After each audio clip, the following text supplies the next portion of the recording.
Olá, aluno, tudo bem? Eu sou o professor Gustavo Nascimento, nós estamos na unidade 1 de Dinâmica das Relações Interpessoais.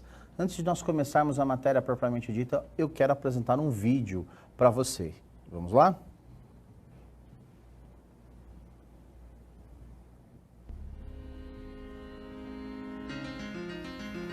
Vamos iniciar a disciplina Dinâmica das Relações Interpessoais. A primeira unidade aborda os seguintes temas: o indivíduo na organização, o indivíduo e suas relações interpessoais, o indivíduo e os grupos sociais, o indivíduo e os grupos organizacionais. O objetivo desta unidade é fazer com que o aluno compreenda a interação do indivíduo com o grupo no ambiente de trabalho.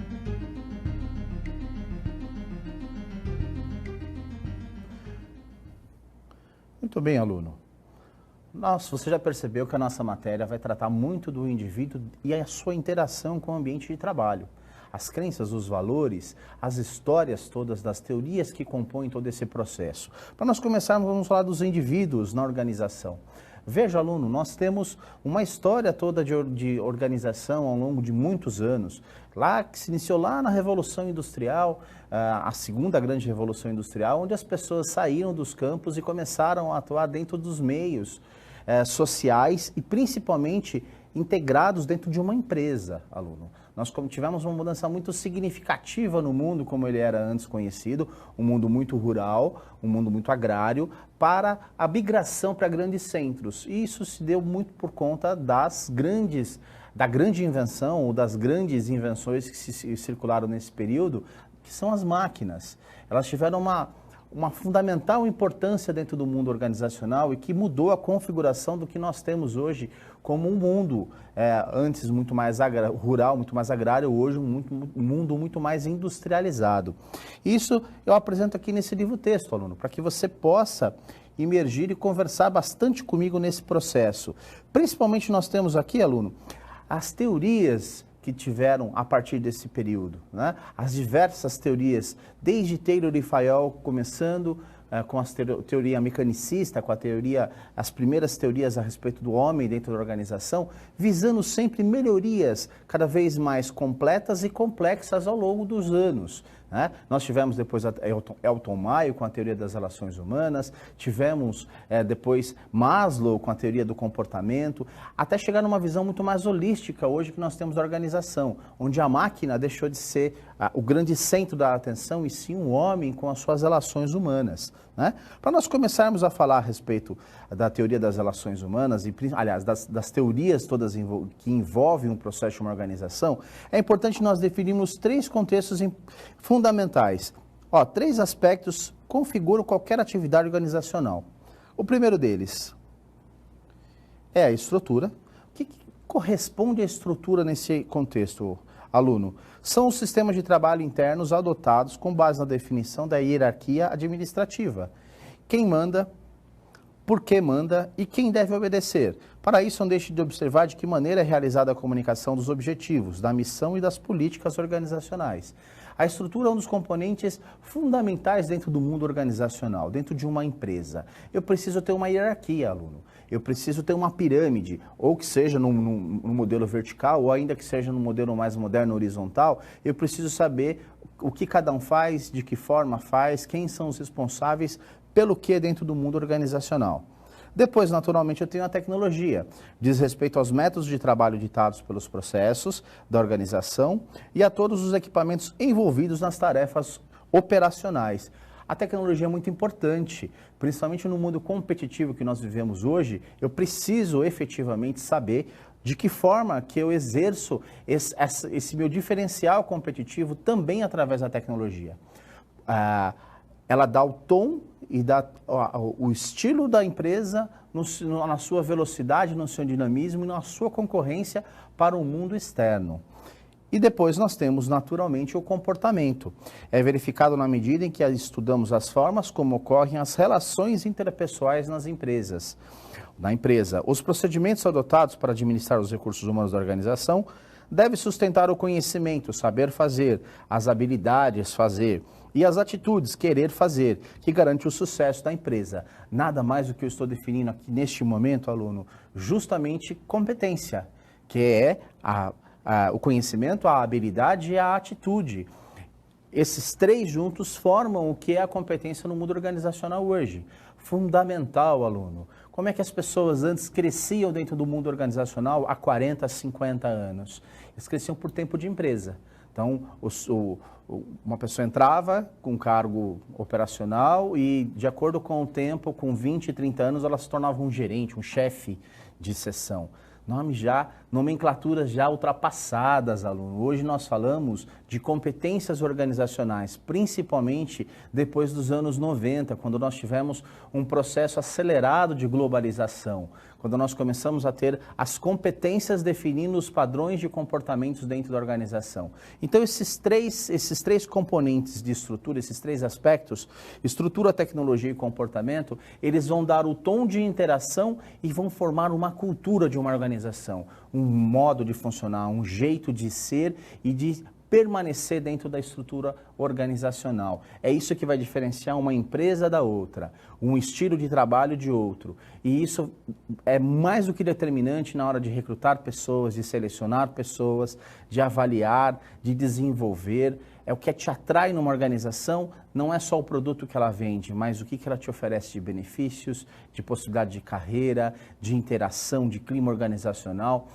São essas três interações que vão formar a identidade de uma organização. E nisso que nós vamos trabalhar muito, vamos falar de grupos, vamos falar de outros aspectos importantes. Muito bem, para nós iniciarmos as questões todas referentes aos indivíduos, nós precisamos falar das abordagens teóricas. Eu comecei no início da nossa videoaula falando sobre a Revolução Industrial. Aqui nós temos o marco da Revolução Industrial. Olha, a partir da primeira Revolução Industrial, 1780 a 1840, nesse período, surgiu a teoria da administração científica. Não é?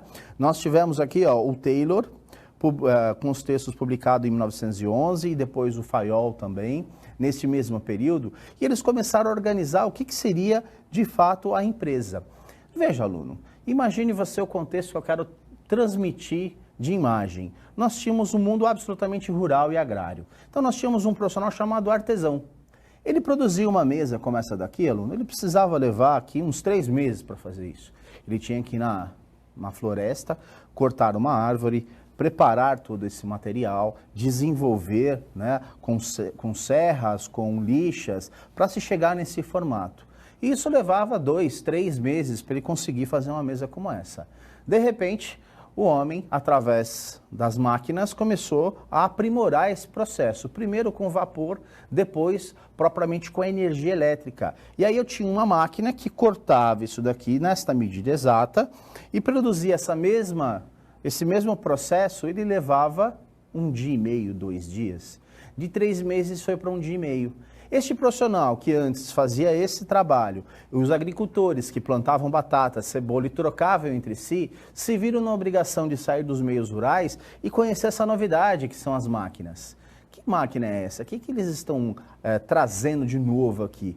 Como é que é esse processo? E eu comecei a ter efetivamente trocas de salário pela mão de obra. Eu precisava de pessoas para conduzir essas máquinas. E o começo foi bem penoso, aluno. No começo as pessoas sofriam muito, as pessoas morriam nas fábricas, não existia um processo de cuidado de EPIs, de materiais de segurança para que fosse desenvolvido na totalidade esse processo. Pelo contrário, as pessoas entravam e elas se machucavam, elas continuavam, o começo foi muito tumultuado. E Taylor e Fayol teve uma participação efetiva nesse processo, quando nós chamamos de teoria da administração científica. O objetivo maior deles, aluno, era fazer com que o estudo sobre a empresa houvesse um princípio de melhorias contínuas para ver de que forma que eu produziria mais e melhor. Então, como é que eu posso produzir mais mesas no menor tempo possível? Como é que eu faço isso? E eles não tinham muitos parâmetros, eles ficavam lá muitas vezes com um cronômetro, aluno, olhando e mensurando quanto tempo levava isso. Então, veja como era algo bastante ainda no início da administração científica. Aqui que nós temos esse processo. Qual era o principal protagonista? Quem era o principal ator desse mundo organizacional neste período? A máquina. O homem era um detalhe, era uma peça da engrenagem, aluno. Era assim que era visto. visto que eu colocava as pessoas para trabalhar durante 12, 14, 16, 18 horas por dia. Pessoas de mais idade, jovens, crianças, homens, mulheres, sem nenhum tipo de distinção. Eu fazia com que as pessoas trabalhassem muito e, se elas cansassem, eu trocava por outras. Era desta forma. Taylor e Fayol veio para começar a arrumar esse processo e entender de que forma que eu poderia produzir mais. Muito bem, para quebrar esse processo todo mecanicista, de um olhar sobre o homem como uma máquina, veio um australiano chamado Elton Mayo. E ele fez uma experiência muito interessante chamada Hawthorne. O que ele observou, aluno? Efetivamente, as empresas tinham um aspecto, além de escuros, de um ambiente escuro, então pouco arejados, né? Pouca ventilação, e um processo muito grande de produção, de uma supervisão muito em cima, de uma supervisão onde você não podia olhar para o lado, você não podia conversar com ninguém, e isso fazia com que as pessoas cansassem demais. Elton Mayo percebeu que tinha alguma coisa estranha nesse processo. Ele resolveu fazer uma experiência chamada Hawthorne. Ele dividiu 2 grupos, aluno. Ele colocou um grupo efetivamente que ia trabalhar sobre a mesma circunstância que já existia, pouca luminosidade, pouco arejado, supervisão em cima, sem intervalos de trabalho, não é? E ele fez um outro grupo, durante essa experiência, com ambiente arejado, com intervalos de trabalho, com uma supervisão onde permitisse que as pessoas conversassem, formassem grupos, não é? E com um ambiente muito mais arejado, muito mais limpo, não é? E ele percebeu que este grupo aqui, aluno, produzia muito mais do que esse. Então quer dizer que as máquinas não são mais o centro da atenção, sim as pessoas. Pessoas felizes vão produzir muito mais do que essas pessoas que estão infelizes no trabalho. Pois bem, a partir disso nós fundamos o quê? A teoria das relações humanas. Tivemos um salto mais do que significativo no mundo organizacional. Nós passamos a ter um olhar muito mais voltado para as pessoas e não mais a máquina, né? Então isso foi um grande salto no mundo organizacional. Foi um grande avanço, porque eu passei a considerar aspectos psicológicos, sociais dentro desse indivíduo que está na organização. Não mais a máquina era o centro. E aí nós temos uma mudança significativa. Esse experimento dele foi em 1929 até 32. Então nós saímos de uma teoria mecanicista clássica para uma teoria das relações humanas. É um salto muito grande no universo corporativo. Muito bem, aqui nós temos uma sugestão de leitura, depois você, por favor, aprofunde um pouco mais. Falam de outros teóricos que são contemporâneos, como o Max Weber, né? Depois nós falamos da teoria comportamental behaviorista, que começou a estudar o comportamento humano, o que tem dentro desse sujeito aqui que motiva e desmotiva, o que tem dentro desse indivíduo, como era tratado, que faz com que, quando ele se relaciona, ele tenha uma produção melhor. Com que ele descansa, ele tem uma produção melhor. Vai falar na teoria comportamental.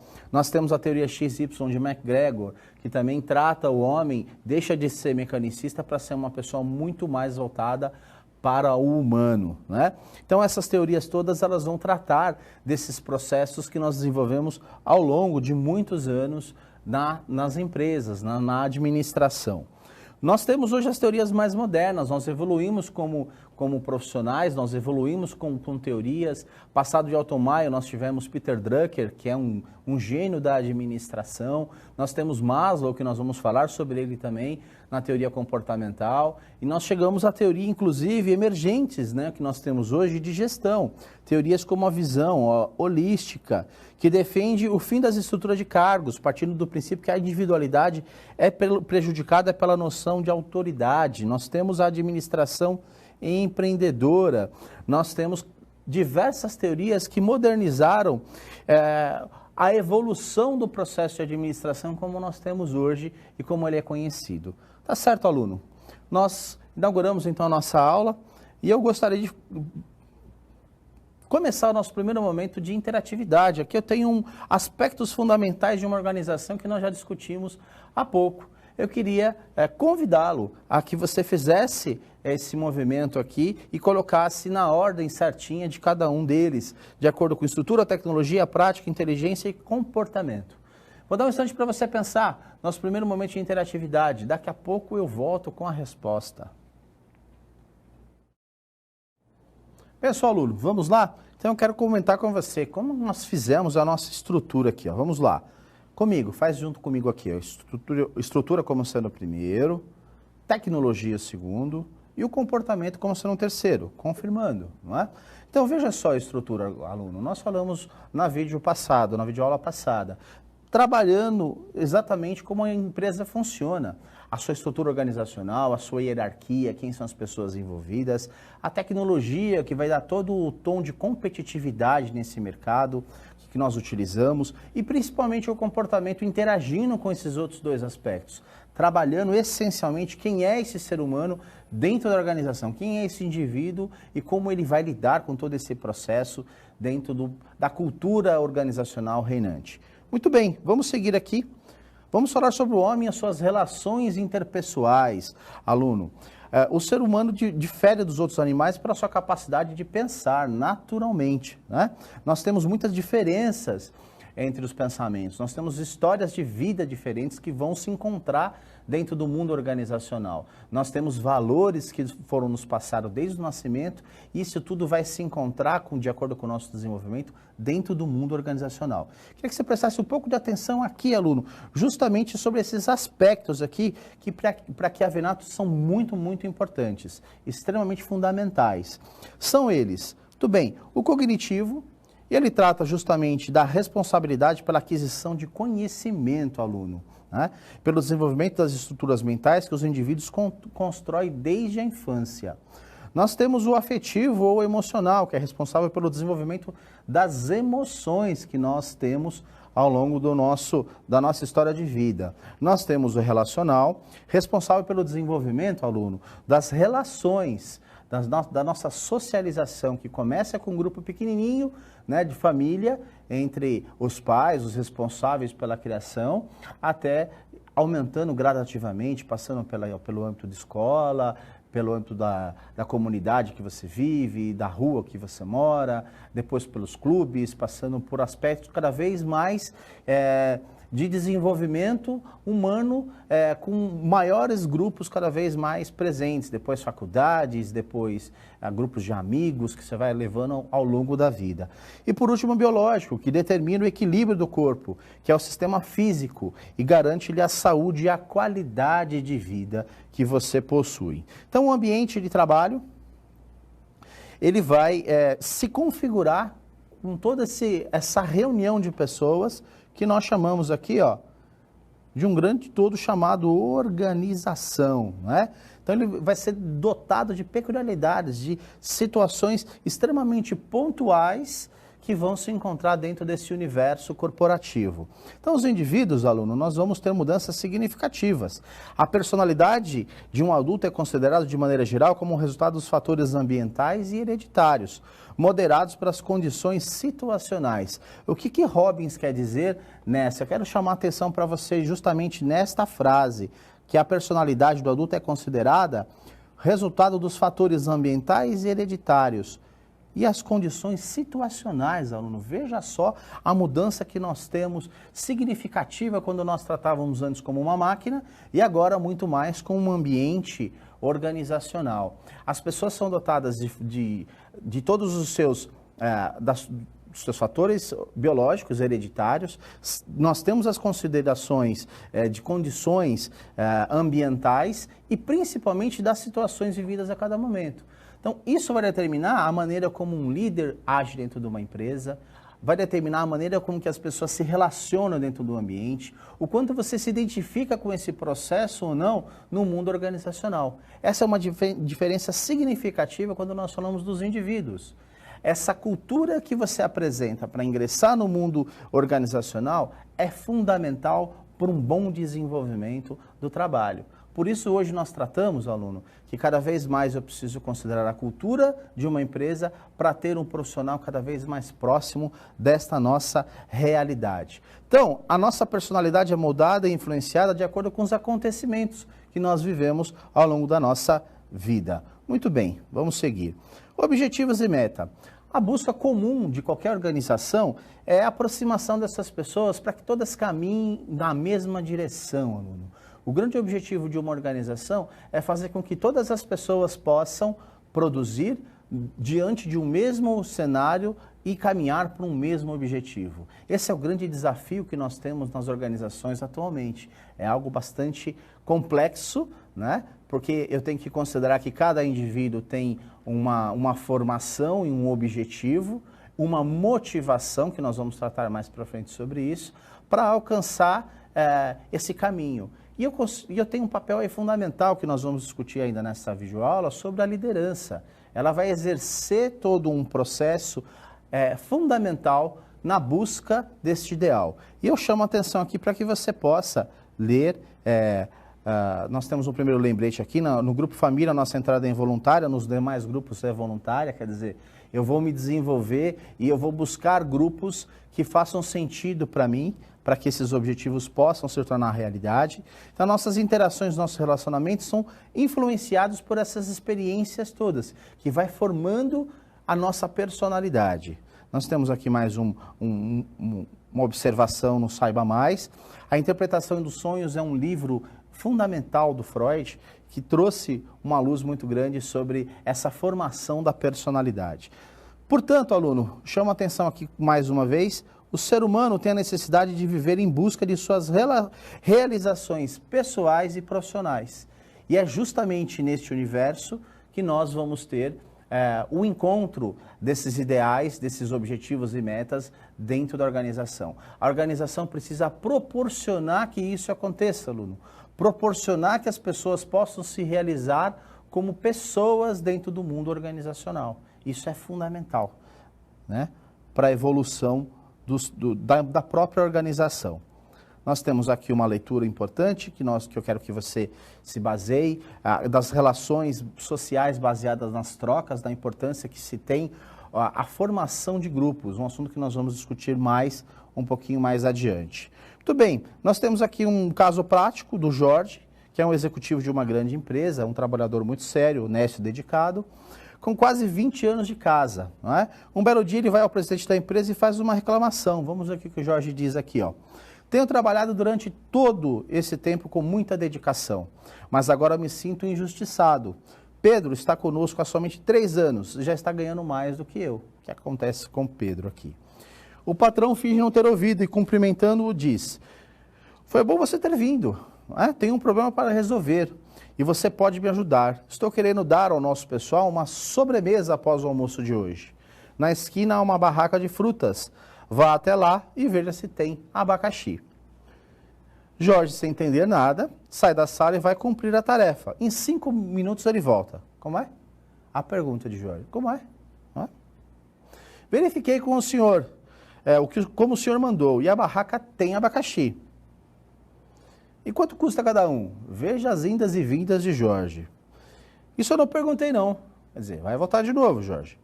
Eles têm quantidade suficiente para atender a todos os empregados? Olha o patrão perguntando novamente. Não sei. Volta lá de novo, Jorge. Muito bem, Jorge. Sente-se naquela cadeira e aguarde um pouco. O patrão pega o telefone e chama Pedro à sua sala. Quando ele entra, o patrão vai logo pedindo: Pedro, estou querendo dar ao nosso pessoal uma sobremesa após o almoço de hoje.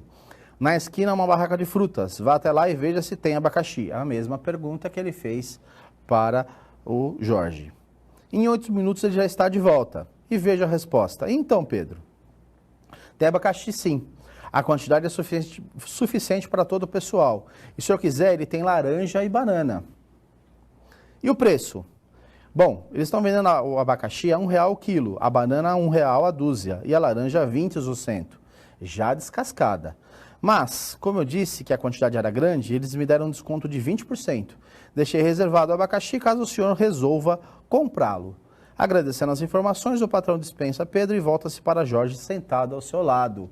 Agora Jorge vai ouvir, não é? Acho que você perguntou alguma coisa quando entrou na minha sala. O que era mesmo? E aí, nada sério não, patrão. Quer dizer, caiu a imagem de Jorge, né? Ele percebeu o quanto faltou atitude. Ele podia ter conhecimento, aluno. Lembra a competência? Ele pode ter conhecimento, ele pode ter habilidade, mas faltou atitude a ele, né? De ter uma resposta completa dentro do universo, né? Então, com o trabalho estruturado nas organizações, a ideia é a limitação para alcançar muito dos objetivos humanos. Não seja mais a capacidade intelectual ou a força, mas a habilidade de trabalhar em conjunto. Eu peço a sua atenção muito grande a esta frase, a habilidade de trabalhar em conjunto de forma eficaz, né? A atitude, aluno, é a que nós mais buscamos no mundo organizacional hoje. Não só mais o conhecimento e a habilidade. As pessoas, elas são contratadas pelo seu lado técnico e demitidas pelo seu lado comportamental, por não compreender o que a empresa necessita. E principalmente, para você alcançar objetivos e metas, é necessário que eu tenha, sem dúvida nenhuma, esta questão do trabalho em equipe, da vontade, da atitude em querer fazer. Vamos seguir um pouquinho mais. Falando sobre a gestão de pessoas, aí nós vamos entrar aqui no papel do líder, aluno. Eu chamo a sua atenção aqui, ó. O papel do líder tem muita importância no desenvolvimento das pessoas. O líder é o grande guardião da cultura de uma empresa, aluno. Ele é responsável, ele é muito responsável pelo desenvolvimento das pessoas num contexto organizacional. Ele é responsável por transmitir todos os ideais que a empresa espera e, principalmente, fazer com que as pessoas caminhem próximo a essa realidade. E eu vou te contar um segredo muito grande que nós falamos no mundo organizacional. A liderança hoje, aluno, ela é singular. Eu tenho que agir de acordo com cada um para entender a motivação que existe dentro de cada uma das pessoas. Assim eu vou conseguir reuni-las e fazer com que todas caminhem na mesma direção, tá certo? Então, aí nós falamos muito de liderança e temos 3 posições específicas que eu também chamo a sua atenção: controle, poder e autoridade. São 3 situações que nós conversamos o tempo todo a respeito da formação de um bom processo de liderança. Nós temos aqui a leitura como um caso de apoio. Peço e chamo a sua atenção para que você faça essa leitura com tranquilidade, não é? Você precisa saber exatamente a frase aqui, né? Você precisa saber que o líder é um integrante do grupo, efetivamente. O líder não é aquele que está fora só observando de longe o que acontece, aluno. Pelo contrário, ele está inserido dentro do mundo organizacional. Vamos aqui a um caso prático. Um profissional de um setor em que meia centena de pessoas atuava, vivenciando grave dificuldade no lar, passou a ter a sua produção comprometida. Seu supervisor observou a queda de produção, mas teve sensibilidade para relacionar esse fato a um possível problema vivenciado pelo profissional. O superior do supervisor, entretanto, nos contatos periódicos que mantinha com a área, notou que algo acontecia e chamou a pessoa para conversar. O profissional pôde, assim, expor sua situação e uma providência administrativa foi encaminhada para contornar aquele momento delicado. O superior do supervisor tornou-se um líder para aquele profissional. O essencial de sua ação foi, de fato, ouvir a pessoa e manifestar compreensão. Isso foi possível porque ele discriminou o que acontecia. Quando pouco há para ser feito, a simples escuta muito representa. O que nós estamos tratando aqui? De singularidade, de tratar as pessoas de uma forma absolutamente singular dentro do seu processo, aluno. A percepção do líder é fundamental para que as situações possam acontecer da melhor forma possível, para que o liderado sinta-se acolhido dentro do ambiente organizacional. Lembra do Elton Maio que nós tratamos, que ele falava da importância do grupo dentro do ambiente organizacional? Ele falava da importância de compreender o que tinha dentro daquele indivíduo, com que ele mais feliz produzisse mais, com felicidade dentro do seu ambiente, ele interagia e fazia parte da organização de uma forma muito mais total, muito mais envolvente. É neste momento que nós falamos da importância da liderança e de todos os seus aspectos entre a relação de líder e liderado. Isso é construído no dia a dia, aluno. Isso é construído com muita transpiração, muita emoção e muita proximidade entre duas pessoas. É assim que você forma um bom processo e faz com que todas as pessoas caminhem na mesma direção. Muito bem. Vamos aqui, formas de comportamento de um líder, nós temos as ligações para serem feitas, eu vou fazer só primeira para você. O líder deve promover ações que envolvam contatos pessoais, isso é sua expansividade na relação. Convido você agora para fazer os demais, como nosso segundo momento de interatividade. Daqui a pouco nós voltamos com mais respostas. Pensou, aluno? Vamos lá? Muito bem, então depois de expansividade que eu já liguei com você aqui, o líder vai transformar os seus sentimentos em expressões perceptivas para toda a equipe. O que nós estamos falando? De entusiasmo, muito bem. O líder deve promover o inusitado nas percepções dos liderados. O inusitado, o que é? A imaginação, aluno. Eu espero que você esteja seguindo isso, esteja fazendo aqui, acertando todos os nossos componentes. O líder deve aprender rapidamente, compreender com habilidade e sensibilidade das situações e participar ativamente nas soluções dos problemas. Nós estamos falando de inteligência, muito bem. O líder deve ser crítico em suas ações, não permitindo que a vaidade dos sucessos obscureça a percepção da realidade. Ele precisa ter um espírito crítico muito grande para desenvolver esse processo. O líder deve cumprir e fazer cumprir as decisões tomadas pela equipe. Ele precisa ter muita disciplina. O líder deve manter a visão do futuro com as imposições do cotidiano, ou seja, atuar como um fator de equilíbrio nos momentos difíceis.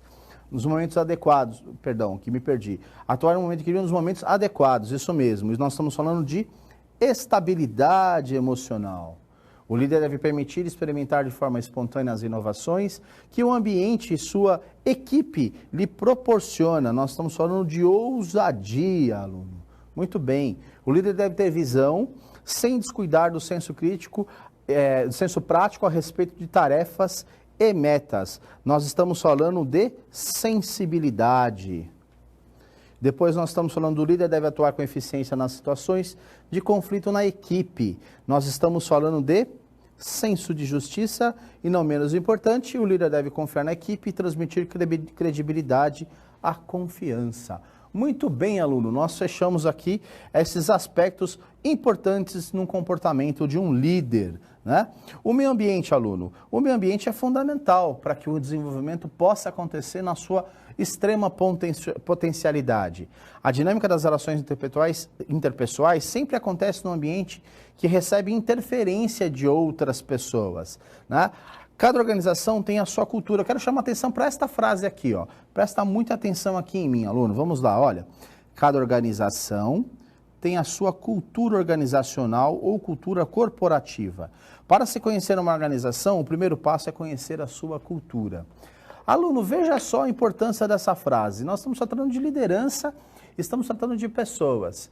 Você, quando entra numa organização, você tem todos os processos de conhecimento que você já viveu ao longo da sua vida. Mesmo que seja o seu primeiro emprego, você já se relacionou com outras pessoas, você já participou de grupos, você já estudou.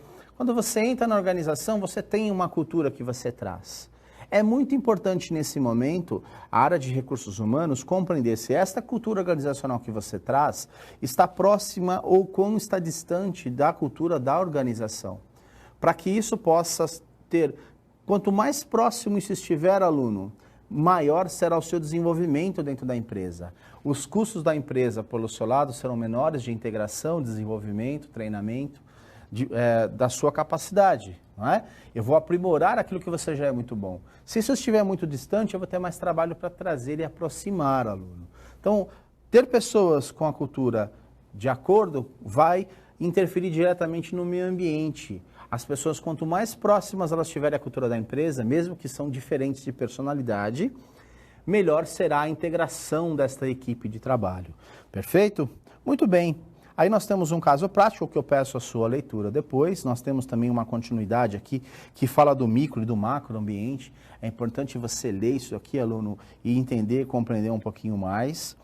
E aí nós vamos seguir aqui falando de 3 aspectos. Não se trata de uma teoria, mas uma bússola que funciona em qualquer ambiente empresarial. Eu foco aqui no desempenho. O segredo não está em seguir modismos gerenciais ou privilegiar uma ferramenta em detrimento da outra. O que realmente funciona é como os executivos gerenciam as ferramentas que escolhem. As melhores empresas primavam por uma implementação exemplar. Então, eu preciso dar um caminho para as pessoas, aluno. Sem um caminho, as pessoas vão seguir de uma forma sem conhecer qual é o objetivo maior que elas vão ter que atingir. Para isso, eu preciso de uma estratégia. Não importa a estratégia, vender barato ou prestar serviços, ótimos serviços, mas que seja clara para todas as pessoas envolvidas, para todos os envolvidos, desde a estrutura mais pesada da organização aos clientes que vão consumir todo esse processo. E aí nós falamos, mais uma vez, da cultura organizacional, a cultura corporativa que precisa ser levada em consideração. Não adianta eu querer vender um produto que eu não acredito, que eu não tenho a cultura daquele produto. É necessário ter essa conformidade para o sucesso nosso na organização. Nós temos aqui um desafio, aluno, que nós começamos a trabalhar, né, o desafio do Bruno, que ele conta um pouquinho desses aspectos. Peço a sua leitura para que tenha atenção em relação a isso, mas eu quero trabalhar mais ainda com você em relação à cultura. Nós temos um iceberg aqui, não é? Chama a sua atenção aqui, aluno, olha, presta atenção em mim, chama a sua atenção para o iceberg que nós estamos aqui. O que é um iceberg? É uma grande pedra de gelo que navega nos mundos mais gelados do nosso planeta.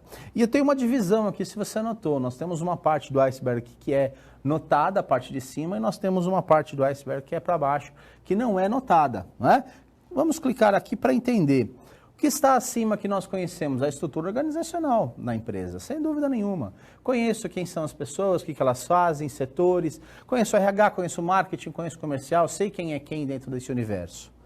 Nós temos depois títulos e descrições de cargos, também é notório. Se você entrar numa organização, você sabe quem é o vendedor, quem é o caixa, quem é o gerente, não é?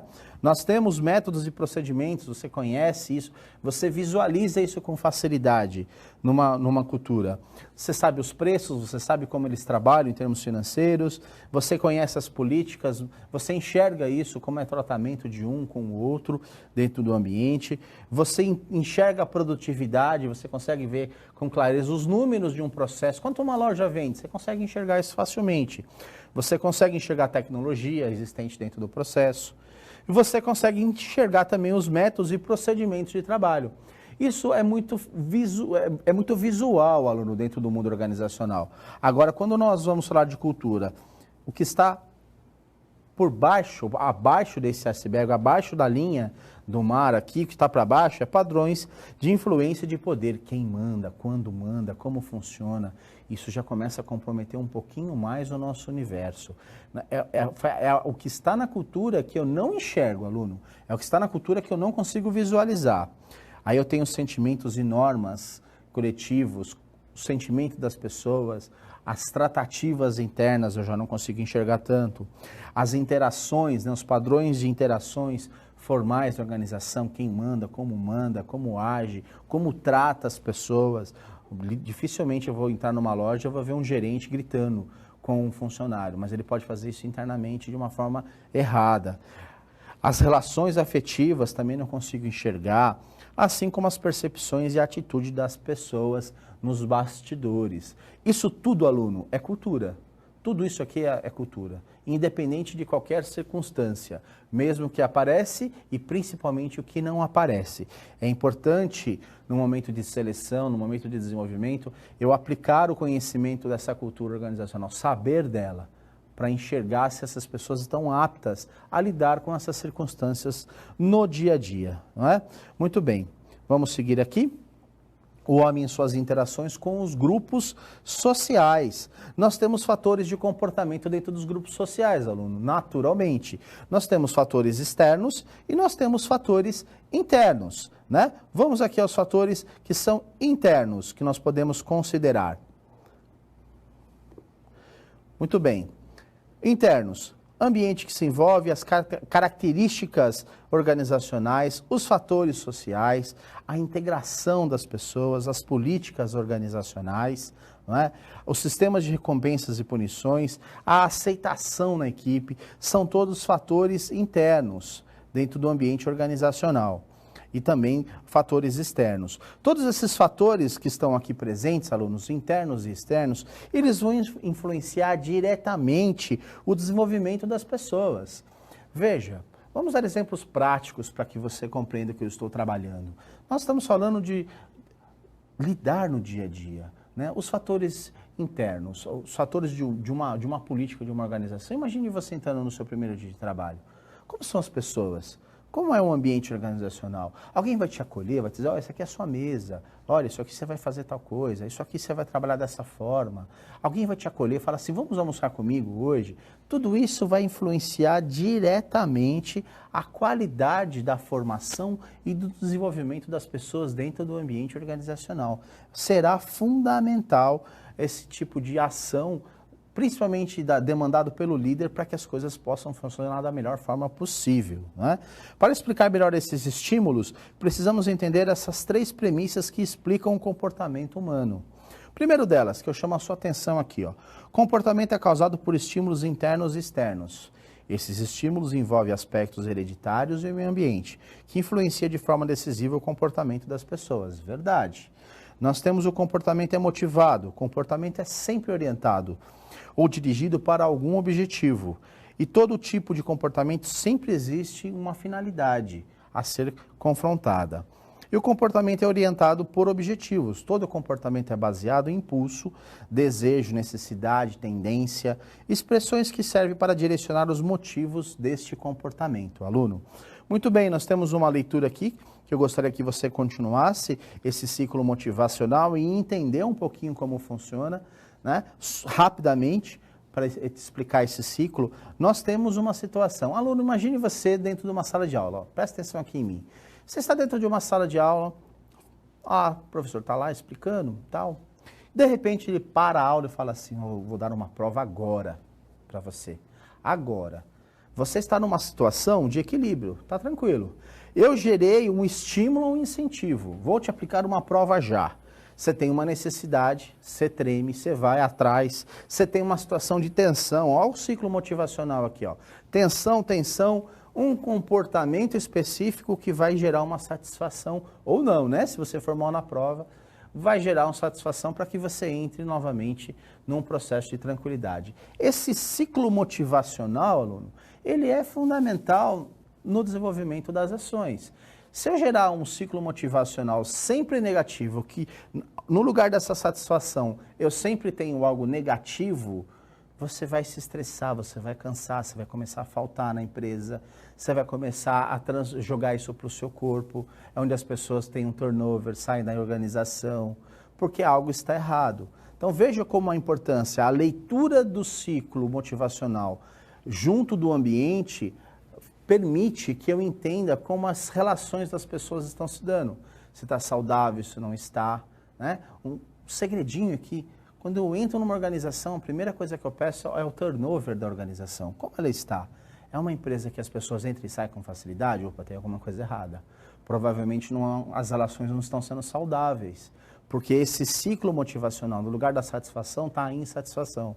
Não é? Então vejam como fazer a leitura do ambiente me dá números precisos e principalmente ações a serem tomadas para melhorar a vida das pessoas. Pessoas felizes vão produzir mais, não esqueça disso. Muito bem, as teorias mais estudadas quando nós falamos de comportamento humano, uma delas é o Maslow. Maslow foi uma pessoa fundamental dentro da teoria das relações humanas. Ele é um psicólogo que visou o comportamento. E ele criou uma pirâmide, aluno, uma pirâmide muito conhecida chamada pirâmide de Maslow. Ele fala de hierarquias de necessidades. Ele cita que a primeira grande necessidade nossa é fisiológica. Aluno, você precisa dormir, você precisa descansar, você precisa comer, você precisa satisfazer as suas necessidades fisiológicas. Você pode estar aqui nessa videoaula muito interessado, conversando. Se você assistir isso por 4 horas e meia, você vai ficar cansado. Uma hora você precisa parar e descansar, tomar uma água, tomar um café, para poder voltar. Essas necessidades fisiológicas, quando transformadas dentro do ambiente organizacional, diz respeito ao seguinte: as pessoas precisam ter um ambiente saudável para poder se desenvolver.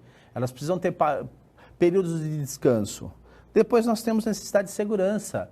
Você precisa se sentir seguro, acolhido dentro do ambiente. Imagine uma pessoa o tempo todo assim, vou te mandar embora, vou te mandar embora, vou te mandar embora, vou te mandar embora. Você nunca vai ter uma necessidade de segurança satisfeita. Veja isso. Depois nós temos necessidades sociais, de interação com as pessoas, de interação com diversos grupos. Nós temos necessidades de autoestima, você precisa se sentir valorizado. Parabéns, você fez um bom trabalho, parabéns, você conseguiu ir adiante num processo complexo. É necessidade de autoestima. E por último, necessidade de autorrealização. Você precisa se sentir satisfeito, pleno no exercício da sua função. Maslow diz que isso daqui é fundamental. E aí nós nos baseamos por Maslow para ter plano de carreira, benefícios na organização, ambiente seguro, ambiente assíduo, ambiente que você possa se desenvolver mais. Quando você tem tudo isso, naturalmente você vai se sentir motivado, seja por qualquer uma dessas situações que se complementam umas às outras. Muito bem, aqui eu tenho a descrição exata do que são essas necessidades todas. E nós falamos depois, fechando esse assunto, com o grupo. Eu chamo a sua atenção mais uma vez aqui, quando nós tratamos, um grupo é definido, olha aqui, como dois ou mais indivíduos interdependentes e interativos, que se reúnem visando a obtenção de um determinado objetivo. Ora, nós falamos de grupo o tempo todo, aluno. Nós falamos dos objetivos organizacionais caminhando na mesma direção. Isto é grupo. Esta é a necessidade primordial de um ambiente. Lá, Elton Maio já dizia da importância do grupo como um movimento. E eu tenho vários estágios dentro de um grupo. Eu tenho um estágio de formação, que é o início de um processo. Eu tenho um estágio que as pessoas começam a se ajeitar. Eu tenho uma fase mais de normas. Eu tenho uma fase mais de desempenho. E, por último, eu tenho uma fase de interrupção, quando o grupo já se formou. Está aqui explicadinho cada uma dessas fases. Eu peço a sua leitura para nós termos esse complemento cada vez mais objetivo. Muito bem, aluno. Nós temos aqui agora a finalização dessa primeira fase com os grupos nas organizações de trabalho. Nós temos as estruturas que cada uma delas compreende, a estrutura simples, burocrática e estrutura matricial. Eu só vou convidá-lo, antes de falar sobre esse processo como um todo, eu queria que você pensasse na estrutura organizacional existente aqui. Eu já volto para comentar um pouquinho mais sobre ela. Eu vou fazer a primeira, ó, especialização, atividades subdivididas em tarefas. Faça os demais. Nós já voltamos com a resposta e com o andar de todo o nosso processo. Até já. Vamos lá, aluno. Meu convite aqui para que você defina essa estrutura organizacional. Especialização no trabalho, atividades subdivididas em tarefas. Continuando, organograma, no qual fica explícito a quem você deve se reportar, o indivíduo ou o grupo deve se reportar. Quando nós falamos isso, nós tratamos de cadeia de comando. Muito bem. Regras e regulamentação para coordenar os funcionários e as gerências. Nós estamos falando de formalização, quem manda em quem. Quantas pessoas ou grupos cada gestor poderá comandar com eficiência. Nós estamos falando de controle. A forma de autoridade no processo decisório. Nós estamos falando de centralização. E agrupamento de tarefas, os departamentos existentes. Muito bem, aluno, esse exercício inicial foi para conversar com você sobre aspectos fundamentais que nós encontramos dentro da estrutura organizacional, os grupos nas suas organizações. Nós temos, primeiro, que compreender o que é essa estrutura organizacional junto com esse exercício. Nós temos estrutura simples. Não é elaborado, baixa departamentalização, eu tenho estruturas pequenas, com poucas pessoas, né, geralmente empresas de pequeno, médio porte, que eu tenho grande amplitude de controle. Quer dizer o quê? Eu tenho um presidente e a sua equipe abaixo, um dono e a sua equipe abaixo. São consideradas estruturas simples dentro do nosso processo. Eu tenho estruturas mais burocráticas, características pelas tarefas operacionais e rotineiras, realizadas por meio da especialização das funções. É o que nós mais conhecemos no mundo organizacional, a quantidade de pessoas envolvidas num complexo mundo organizacional, quantidade de pessoas, né, geralmente com mais estruturas, com mais níveis de reporte, inclusive. Eu tenho estrutura matricial, que é a mais especialistas, com mais pessoas em diversos produtos, mais departamentos estruturados dentro de um ambiente organizacional. Os grupos, seguindo aqui, nós temos os grupos formais e informais. O que são grupos formais? Eu defino para a organização, aluno. Eu digo para você, olha, você pertence ao setor de recursos humanos, você pertence à área administrativa, você pertence à área de marketing. Isso é um grupo formal de trabalho. Os grupos informais são aqueles que as pessoas se aproximam por afinidade. Você pode se aproximar de um grupo por afinidade jogando bola, assistindo uma série que vocês gostam, indo a um tipo de programa específico. Tudo isso são grupos que são formados por pessoas que têm interesse em comum. Esses não, a organização não determina, são pessoas de diversos setores, tá certo? Muito bem, aqui nós temos uma observação que eu peço, né, para você se atentar. Podemos definir grupo de trabalho como um agrupamento de pessoas na busca de objetivos organizacionais comuns, cujo alcance deve ser interessante para a empresa e para os colaboradores, isto é, todos devem ganhar. Muito bem. A empresa ganha em produtividade quando as pessoas se sentem muito mais acolhidas, aluno. Ela ganha no formato que pessoas felizes que fazem parte do grupo e se identificam com eles, as pessoas se sentem motivadas. Você já pensou em trabalhar num lugar que você, toda vez que chega, você é acolhido por alguém, que tem momentos de descontração que as pessoas podem rir, podem se divertir, né? Elas vão produzir, mas elas também podem se divertir dentro do ambiente organizacional. Isso faz toda a diferença, aluno, quando nós tratamos de pessoas no mundo organizacional. Perfeito? Nós temos aqui um caso prático, mais uma vez. Os integrantes de um call center desenvolveram um ritual de iniciação do trabalho diário. Chegam um pouco antes do horário de início das atividades, se reúnem para refletir e praticar exercícios de alongamento corporal. Esse momento de concentração coletiva reacende a chama de espírito de equipe. Eles iniciam as atividades revigorados pelo sentimento de união. Muito bem. Todos discutem periodicamente as metas de desempenho e, com auxílio do supervisor, desenvolvem táticas de suporte mútuo na operação e no sistema, para dar conta de atrasos, afastamentos, treinamentos e absorção de novos integrantes. Vejam só, eles estão se reunindo para praticar justamente o trabalho em equipe, a união das pessoas em objetivos comuns. Quando alguém enfrenta uma situação inusitada, anota suas observações e discute com os demais. Esses profissionais, portanto, unem-se em torno de elementos de natureza simbólica. Esse vínculo emocional proporciona-lhes extraordinário sentido de pertencimento ao grupo, aluno. A supervisão faz sua parte, avaliando a equipe coletivamente. Com isso, reforça a percepção de metas comuns e contribui para o fortalecimento do vínculo. Cada profissional, entretanto, atua isolado em sua posição de atendimento. Então, vejam só, a equipe é virtual durante a operação, mas ela se encontra nesse ambiente. Ela troca experiência e ela se forma como grupo, aluno, quando eu ouço uns aos outros. Esse é o nosso exercício que fala, esse é o caso que trata, ilustra essa situação. Muito bem, nós temos alguns aspectos fundamentais dentro do processo, né, que fazem toda a diferença no grupo. O primeiro deles é a comunicação.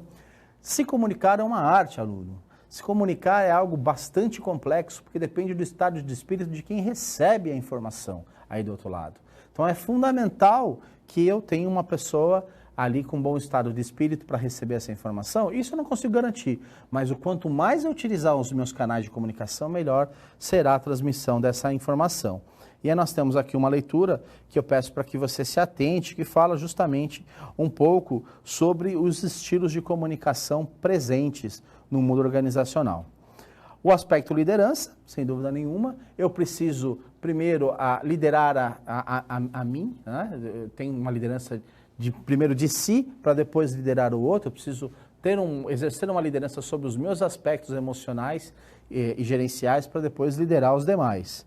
E aí falamos também da motivação, quando nós tratamos de um ambiente, a falta de motivação ela causa problemas muito sérios dentro do ambiente. Eu preciso ter um líder que se aproxima e consiga compreender o que melhor eu possa ter de motivação no outro. Então, como produzir essa motivação? Eu preciso entender uma palavra-chave aqui que eu chamo a sua atenção. Ó, necessidade. Veja só a necessidade como sendo um aspecto fundamental dentro do nosso contexto. Eu preciso compreender o que significa isso para cada uma das pessoas, aluno. Você pode assistir essa videoaula, você pode estudar para se formar, para conseguir um diploma, você pode conseguir para conhecimento, pode ser pelas duas coisas, pode ser para um aumento salarial, uma promoção, que você precisa do nível superior. São várias possibilidades quando nós tratamos disso. A necessidade é intrínseca, cada um tem a sua necessidade específica. E isso se transforma em motivação através de que forma? O líder precisa compreender o que cada um se motiva para poder aplicar a melhor forma de se aproximar e motivar o outro, né? E os benefícios disso são enormes. Um grupo que tenha esse processo junto vai se organizar muito melhor. Bom, temos aqui o exercício que nós já fizemos, vamos seguir um pouquinho mais. O homem e os grupos organizacionais. Nós temos vários tipos de grupos organizacionais, nós já citamos 2 deles aqui, né? Os subgrupos formais são aqueles determinados pela organização, não é? Eu tenho a divisão de funcionais de permanência, administração, temporários e grupos de comitês e comissões. Peço a leitura, chamo a sua atenção para que você faça a leitura desses subsistemas aqui no nosso livro-texto. Aluno, se atente a cada um deles, perfeito? Muito bem, subgrupos informais, que também têm a mesma característica. Temos grupos de interesses, né? Onde eu tenho, cada um vai se agrupar de acordo com o interesse em comum, e grupos de amizade, que é muito próximo a isso, por afinidade de alguma coisa. O interesse, eu posso reunir pessoas para jogar bola, é um grupo de interesse. A amizade já não, é um círculo que se forma e que se estabelece laços afetivos e emocionais na continuidade. Eu preciso dar muita atenção para esse processo todo, aluno, para que as pessoas possam cada vez mais perceber a importância dos grupos dentro do mundo organizacional. O líder precisa compreender essas formações e dar vazão para que elas aconteçam. Temos um exercício aqui que eu peço a sua atenção em fazer com muita tranquilidade. Muito bem. Seguindo um pouquinho mais, nós vamos começar a comunicação nas relações interpessoais. Antes disso, aluno, deixa eu te convidar aqui. Vamos fechar essa parte do nosso exercício. Ele fala do seguinte aspecto. Vamos lá. Leia o enunciado e considere as afirmativas a seguir. Embora constitua a área de conhecimentos dos mais fascinantes, as bases teóricas da administração ainda estão se formando. Os estudos pioneiros de Taylor e Fayol, por exemplo, foram ampliados de forma significativa em anos posteriores. Sobre as teorias da administração, pode-se afirmar que 1. Na burocracia, o trabalho realiza-se por meio de funcionários que ocupam cargos, os quais têm atribuições oficiais, fixas e ordenadas, por meio de regras, leis ou disposições regimentais. 2. A teoria sistêmica embasa a visão sinérgica da organização, em que esta se integra com o ambiente empresarial, quando afeta suas variáveis e é afetada por elas, além de manter integradas e interdependentes as suas áreas e departamentos em seu ambiente interno. 3. Os estudos de Taylor e Fayol foram retomados e atualizados por meio da teoria sistêmica, quando aborda o sistema aberto, tornando-se postulados mais flexíveis.